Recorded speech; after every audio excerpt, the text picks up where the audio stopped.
How do you all know you were ready to move on to subsequent exercises or subsequent steps? So looking for uh, the internal cues, or like, okay, I'm satisfied, I'm ready to step forward now, depending on whether you're using a linear, holographic, or a mix of the both as far as your learning model goes. I'll just put this out there. So would anyone like to comment on this one? Do you mind if I? Go for it. The thing with, if you look at, obviously there are lots of really good ways that people are working with the Bardon corpus. So I'm just going to stick to Bardon's initiation into Hermetics here. You can see the stages in it and how they overlap and how they verify to you that you are ready to progress. For example, one of the things that we've all been talking about is the early stages, and then you go on, you start getting the depth point and the akasha, and all that kind of stuff. You're not going to get that if the elements aren't in balance. So in other words, you won't be able to do the akasha work if you haven't balanced the elements in the earliest steps, which is what Bardon points out. And then later on, the first time Bardon talks about any real hazard, as far as I remember, initiation into hermetics, is when you start working with the fluids. If you haven't balanced, to use a psychological model, unresolved unconscious complexes can mushroom with all this extra energy. He doesn't say that, but that's how I interpret what he means. And you can do yourself a mischief because you haven't balanced, and all of a sudden there's this extra throughput, and you're out of balance, and it can be quite.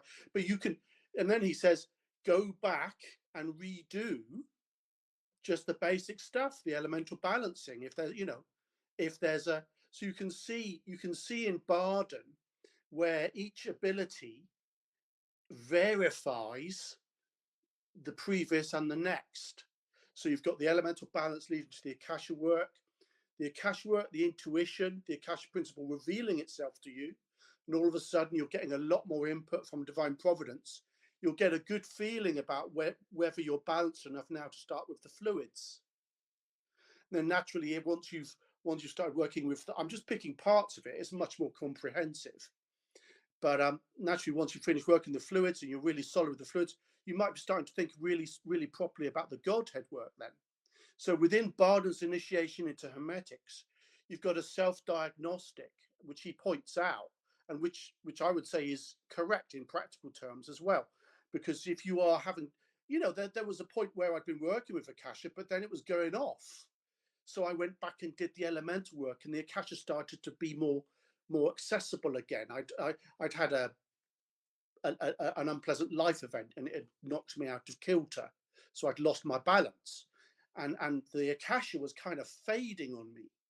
So I went straight back down to the earlier steps and just got stuck into them, and then that then brought the akasha. Do you see what I mean?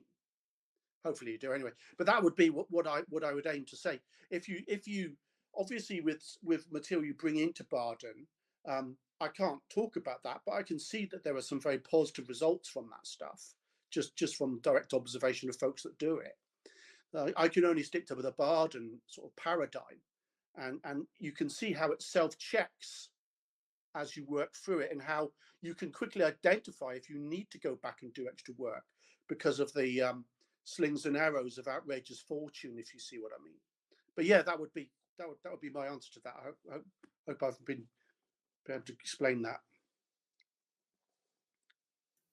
Yeah, wonderful. Thank you for that. Very, very, very makes perfect sense to me, and hopefully everyone else picks up on that too. Would anyone else like to comment on this? Yep, go for it, Bob. What I would say is piggybacking kind of on what Phillip had to say. Don't confuse proficiency with this unobtainable goal of mastery. I have to go back and revisit earlier exercises all the time, particularly the watching the thoughts exercise, because some of I have a busy life in the real world, and family and dogs and property and blah blah blah, and things add up. When you can perform the technique well enough to generate the required effect, move on to the next stage. If you're not good enough, just like Phillip said, you're going to get kicked back. So if you don't get kicked back, keep going. And this is how you get the first book done in a year or 2 or 3 versus getting stuck on, step 1.5 for a decade. Don't second guess yourself.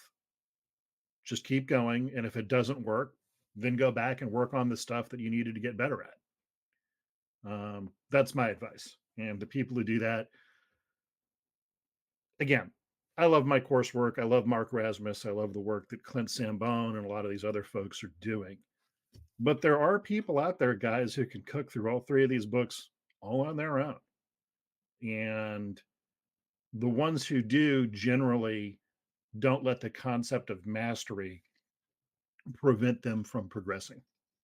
Again, if you're not good enough at something, you're not going to be able to do the next step. And generally, you're going to find you are good enough, even if you didn't think you were. So just develop that baseline proficiency at a technique and keep pressing. And again, if the next thing doesn't work, go back and practice some more. Wonderful. Thank you for that. Would anyone else like to jump in? Yeah, I'll say, just to reiterate what Philip and Bob said, in any other endeavor, you'd not stay on the one thing for years, if not a decade. But suddenly, because we're in this discipline, people spend 5, and I say people, I did as well.